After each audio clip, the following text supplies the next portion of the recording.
जलन। ममता बहुत ही सीधी और प्यारी लड़की थी, वहीं सुनील एक सरल और आगे बढ़ने की सोच रखने वाला लड़का। सुनील, बेटा सुनील कहाँ है? अरे जरा एक गिलास पानी तो दे दो। हाँ माँ, अभी आया। क्या माँ, पानी तेरे सर के पास ही तो रखा है। क्या हो गया है, तबीयत खराब है क्या? अरे नहीं नहीं, वो उठने का मन ही नहीं कर रहा था, तो देखा ही नहीं। वैसे क्या कर रहा है? यहाँ बैठ ना मेरे पास। माँ पढ़ रहा था। वो क्या है ना, नौकरी में तो वक्त नहीं मिलता, अब ऑफिस से घर आकर ही तो वक्त मिलता है। अच्छा अच्छा ठीक है, पढ़ ले जा बेटा। सुनील पढ़ लिख कर और आगे बढ़ना चाहता था, लेकिन माँ की तबीयत खराब देखकर सोचता है कि शादी ही कर ले। कब तक माँ का ख्याल वो अकेले रख पाएगा? तो एक दिन, माँ ये ममता है, मैंने इससे शादी कर ली है। तुम्हारी तबीयत भी ठीक नहीं रहती, तो मैंने सोचा शादी कर लेता हूँ। घर संभालने वाली और तुम्हें संभालने वाली कोई आ जाएगी तो अच्छा रहेगा। माँ अचानक से सामने बहू देखकर हैरान रह जाती है। बेटा ये क्या बात होती है? न बैंड, न बाजा, न दहेज, न शगुन, ऐसा कैसे बहू आ गई? माँ तू तो जानती है, मैं नौकरी के साथ पढ़ाई कर रहा हूँ, तो कहाँ से इतना पैसा बचा पाता कि धूमधाम से शादी करता। वैसे भी माँ, लोग तो आकर खाकर निकल जाएंगे, इसलिए बस वैसे ही। माँ जी, मैं आपका ख्याल रखूंगी। वैसे भी ये आगे की पढ़ाई कर रहे हैं, अच्छा कुछ कर गए तो सबके दिन फिर से अच्छे आ जाएंगे। सास को ममता की बात ठीक तो लगती है, लेकिन मन में कहीं ना कहीं लगता है कि कहीं बहू बेटे को लेकर फुर्र ना हो जाए और फिर तो वो रह जाएगी अकेली। बेटा देख, मेरा जो कुछ भी है वो सुनील ही है, और सुनील का भी अब इस दुनिया में मैं ही हूँ और कोई नहीं। क्या सुनील? बिल्कुल माँ, लेकिन आज से ममता भी मेरे जीवन का अहम हिस्सा है, जैसे तू है। सास को बड़ा बुरा लगता है कि उसकी सल्तनत में कोई और हिस्सेदार कैसे हो सकता है। कैसे कोई और उसके 30 साल के बेटे की जिंदगी में अचानक से आकर बराबर का हिस्सेदार बन सकता है। देख बहू, मैं भले थोड़ा बीमार रहती हूँ, लेकिन इसका मतलब यह नहीं कि घर की चीजों में मेरा कंट्रोल खत्म हो गया है। मैं आज भी इस घर की रानी हूँ, समझी? बेटा सोचता है कि ये माँ को अचानक से क्या हो गया। कल तक जो माँ कहती थी कि जिंदगी का कोई भरोसा नहीं, वो अचानक से जंग के मैदान की झांसी की रानी कैसे बन गई? माँ क्या हो गया है? सब ठीक है ना? अचानक कैसी बात कर रही हो? ममता का आज पहला दिन है, स्वागत करो उसका। आसपास की आंटियों को बुलाओ, नई दुल्हन की मुंह दिखाए करवाओ। खैर, सास होने का फर्ज निभाती है और बाद में एक सहेली के साथ बाहर निकल जाती है। क्यों री बताया नहीं कि बेटे का ब्याह कर रही हो? वैसे तो सारा दिन हम ही में घुसी रहती हो। अरे मुझे भी तो अभी पता चला, यूं अचानक सर पर लेकर आ गया। कहता है बहू है माँ तुम्हारी, अब इसको भी इतना ही मैं प्यार करता हूँ जितना तुझे करता हूँ। लो जी, ये क्या बात होगी? क्यों इतना प्यार करता है? अरे माँ का प्यार तो ज्यादा होता है। अब उसको तो कोई दूसरा पति मिल सकता है, लेकिन तुम ही बताओ, क्या माँ की ममता किसी और की हो सकती है? ना जी ना, बेटे को समझाओ ये बात। अरे क्या समझाऊं, मुझे तो खुद ही समझ में नहीं आ रहा कि क्या हो रहा है। जो बेटा कल तक माँ माँ करता था, अचानक से बीवी बीवी का राग आलाप रहा है। देखा, उसकी बीवी ना सुंदर और जवान है। सुंदरता के आगे तो एक से एक नहीं टिके, तो तेरा बेटा किस खेत की मूली है?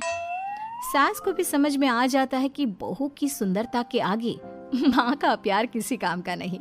उधर बीवी, ए जी, अम्मा जी सहेलियों को छोड़ने गई थी, अभी तक आई नहीं, हम देख आए क्या? अरे रहने दो ना, आ जाएंगी। कहाँ जाएगी, उनकी आदत है, एक बार जाती है तो पूरी पंचायत खत्म करके ही आती है। अच्छा ही है, खाना वाना खा कर गई होगी। छोड़ो ना, घूमेगी तो खाना पचेगा, नहीं तो ऐसे ही खाट पकड़ लेगी। बहू भी शांत हो जाती है। उधर सास सोचती है कि आज थोड़ा देर से ही घर जाती हूँ, जब बेटा परेशान होकर ढूंढेगा तब मजा आएगा। बीवी को खुद ही पता चल जाएगा कि माँ के आगे उसकी दाल नहीं गलेगी। लेकिन वहीं दूसरी ओर घर पर, ए जी, माँ जी अभी भी नहीं आई, हमको तो घबराहट हो रही है कि क्या करें, जाकर पता करें किसी के घर। अच्छा, कहाँ जाओगी ये भी बता दो। पहला दिन है तुम्हारा इस घर में और एक ही दिन में मोहल्ला छानोगी क्या?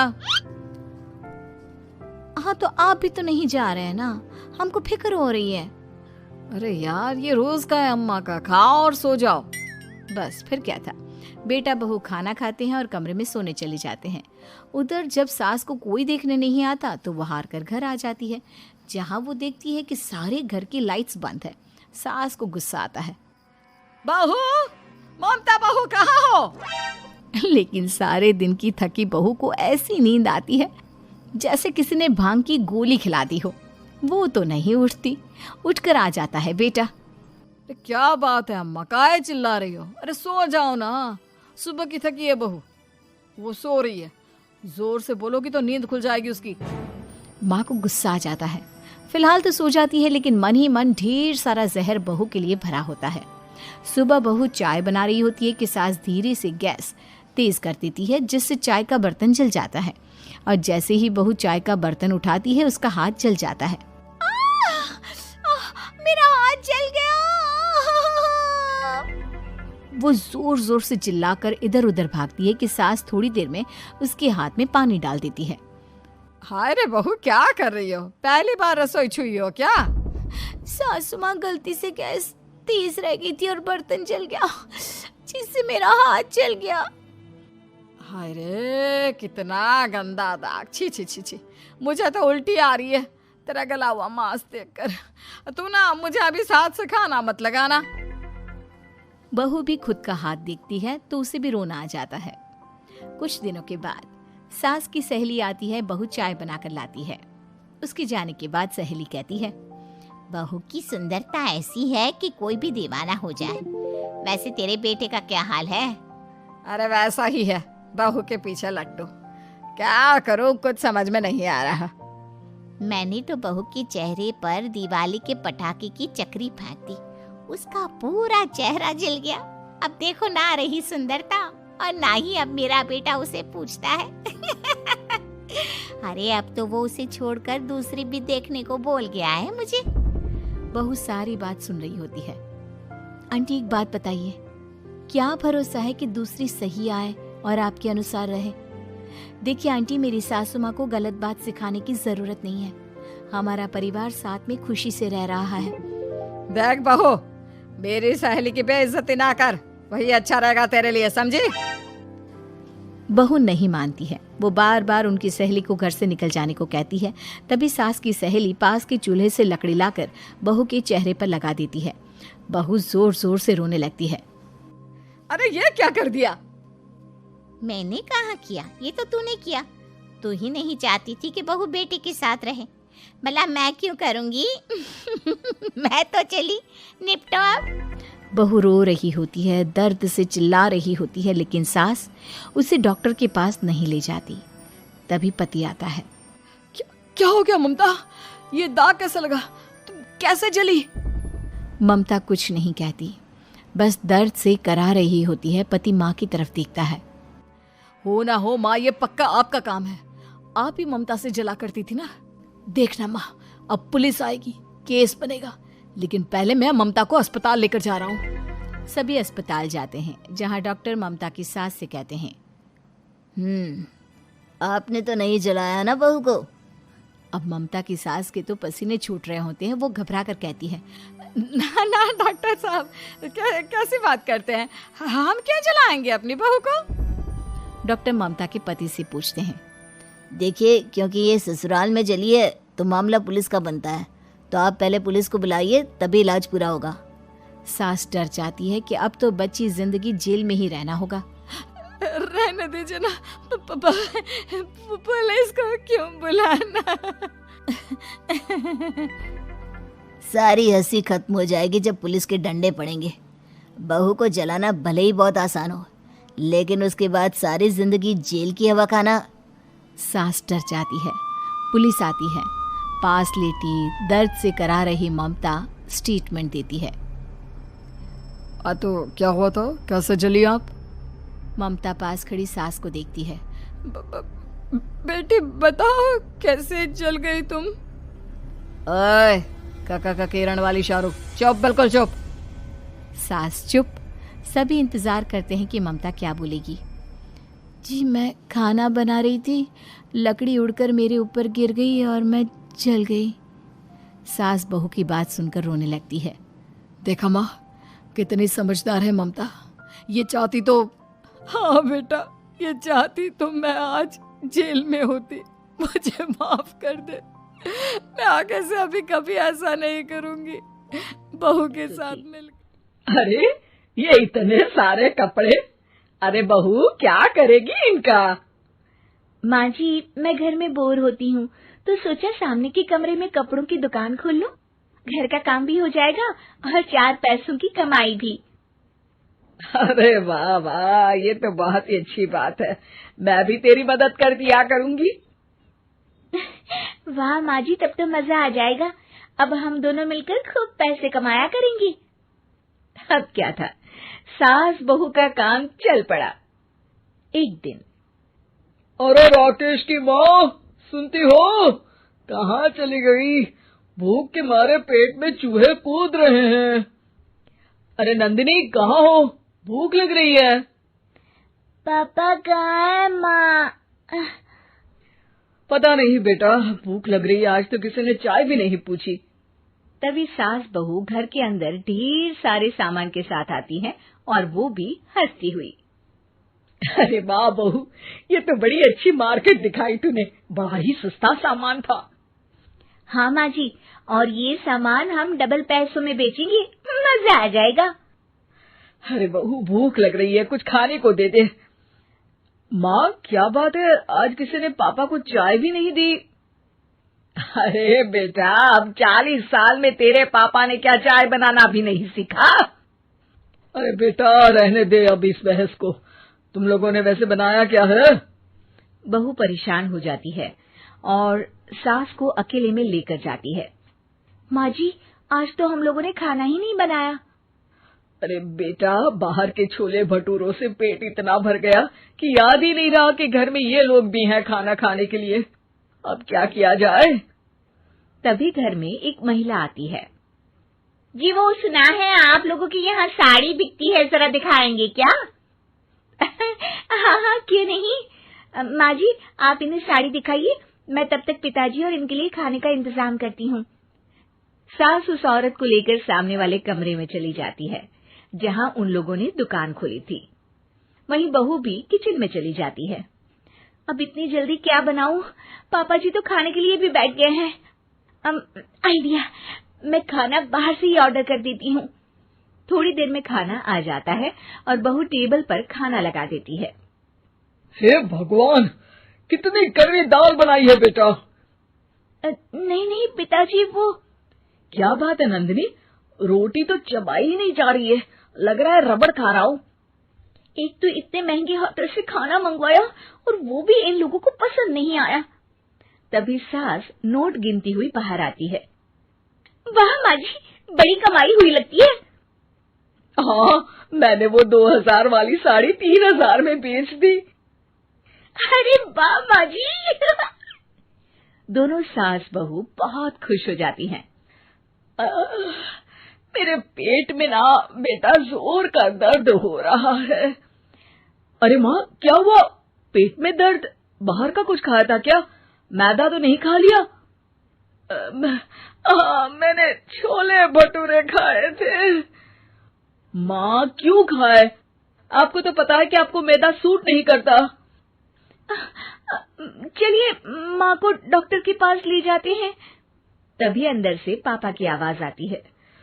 हे भगवान, मेरा तो पेट खराब हो गया। सब पिताजी के पास जाते हैं। पिताजी, आपको क्या हुआ? खाना बासी था शायद। अरे पिताजी, नंदिनी जानती है कि बासी खाने से आपकी तबीयत खराब हो जाती है, तो वो ऐसा क्यों देगी, है ना नंदिनी? वो खाना मैंने बाहर से ऑर्डर किया था। मैं और माँ दुकान का सामान लेने गए थे, इसलिए खाना नहीं बना पाए। क्या नंदिनी, दुकान के चक्कर में तुमने तो सारे घर का हाल बिगाड़ रखा है। चलो अब माँ और पापा को लेकर अस्पताल चलते हैं। अस्पताल में जाने पर डॉक्टर कहते हैं, हाँ, इन दोनों को तो एक दिन के लिए एडमिट करना पड़ेगा। क्या? क्यों? पेट ही तो खराब है ना। हाँ, तो घर ले जाइए ना, अगर लग रहा है कि कोई बड़ी बात नहीं है। और हम सिर्फ पैसा कमाने के लिए इन लोगों को एडमिट कर रहे हैं। नर्स, जरा इन लोगों को बिल तो दे देना। चलिए, मैं आप लोगों को पैकेज समझा देती हूँ।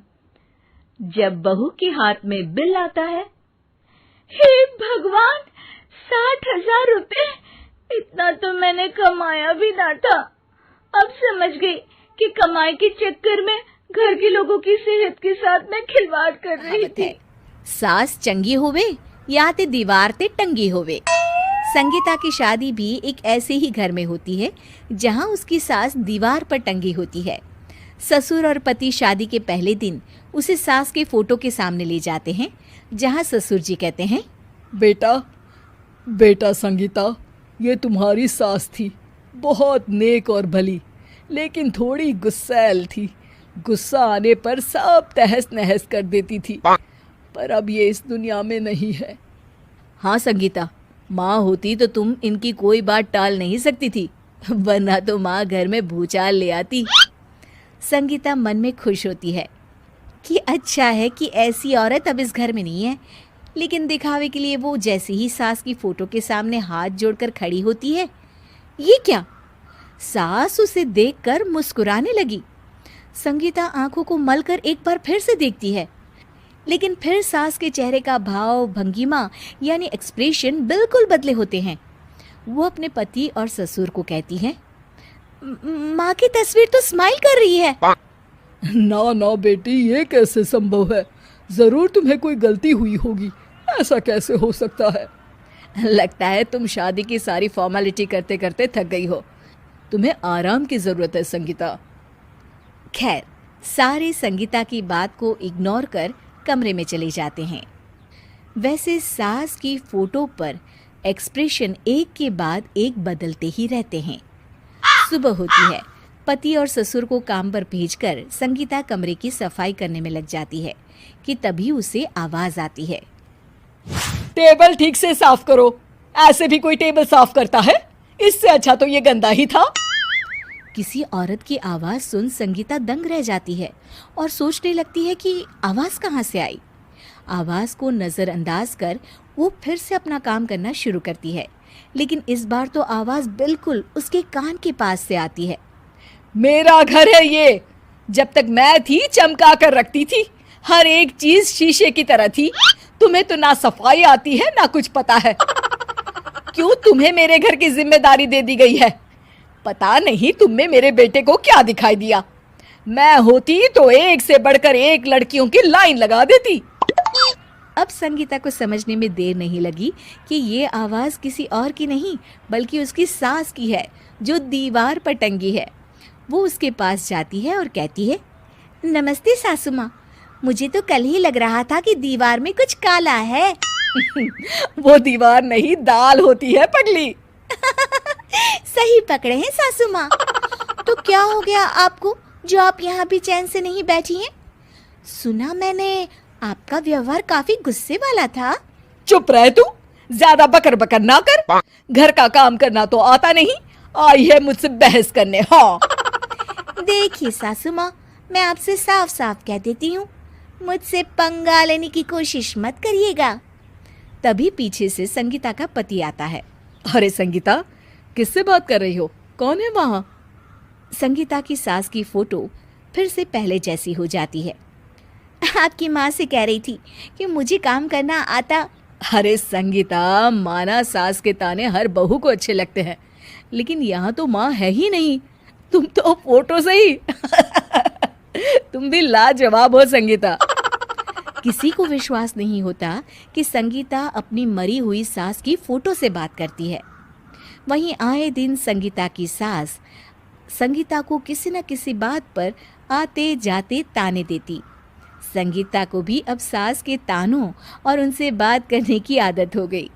वो कभी खानदान की कहानी तो कभी तीज त्योहार कैसे मनाए या किसी व्यंजन की रेसिपी सास से ही पूछती। सारा दिन घर में अकेली संगीता की सास अब उसके लिए तानों के साथ पक्की साथी की तरह भी रहने लगी थी, जो किसी और को नहीं बल्कि संगीता को ही सुनाई देती। तो देखा आपने, सास बहू का रिश्ता हर रिश्ते से ऊपर होता है। फिर चाहे वो खट्टा हो। इसका नाम शशि रखते हैं। क्या समधी जी, शशि लड़कियों का नाम है, क्लास के बच्चे इसे चिढ़ाएंगे ना। हाँ, शशि की जगह कोई चिची, शुशी या शुशु बोलेगा तो। हाँ, इसीलिए इसका नाम गणेश रखते हैं। अरे समधी जी, बच्चे की काया तो देखो, दुबला पतला है एकदम। गणेश जी तो मजबूत कद काठी के थे, अपना बच्चा तो सिंगल हड्डी है। ये नाम जमेगा नहीं इस पर।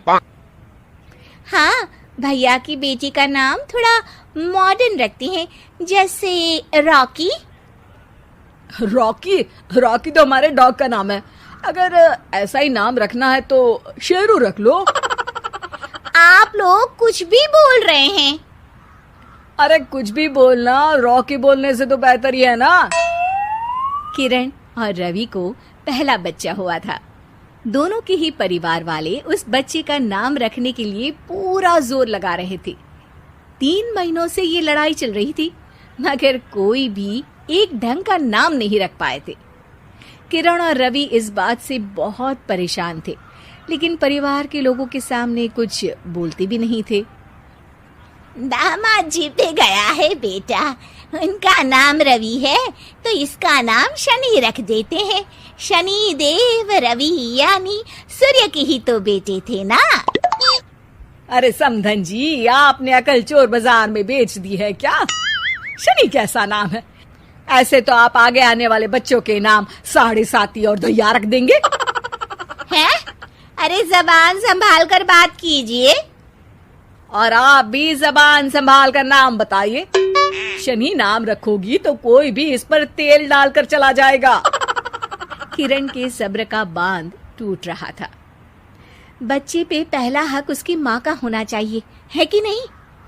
नाम मुझे रखना था, लेकिन सब लोग मिलकर नाम रखना चाहते हैं। ऐसा लग रहा है कि सब लोग लूडो खेल रहे हैं, कौन पहले नाम रखेगा बच्चे का। बात तो सही कह रही हो तुम, लेकिन तुमने क्या नाम सोचा है किरण? टाइगर। अरे यार किरण, माना कि तुमको टाइगर श्रॉफ पसंद है, पर बच्चे का नाम थोड़ी ना रख देंगे। ऐसे तो मुझे मोगेम्बो पसंद है, तो क्या बच्चे का नाम मोगेम्बो रख दूंगा?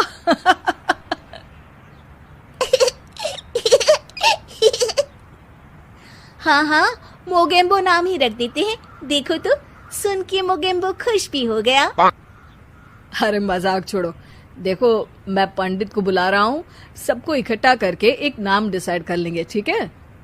पंडित जी घर आते हैं और उनके साथ सब बच्चे का नाम रखने के लिए इकट्ठा हो जाते हैं। पंडित जी, वैसे तो नाम हम सोच चुके हैं, लेकिन आप भी कोशिश कर ही लीजिए।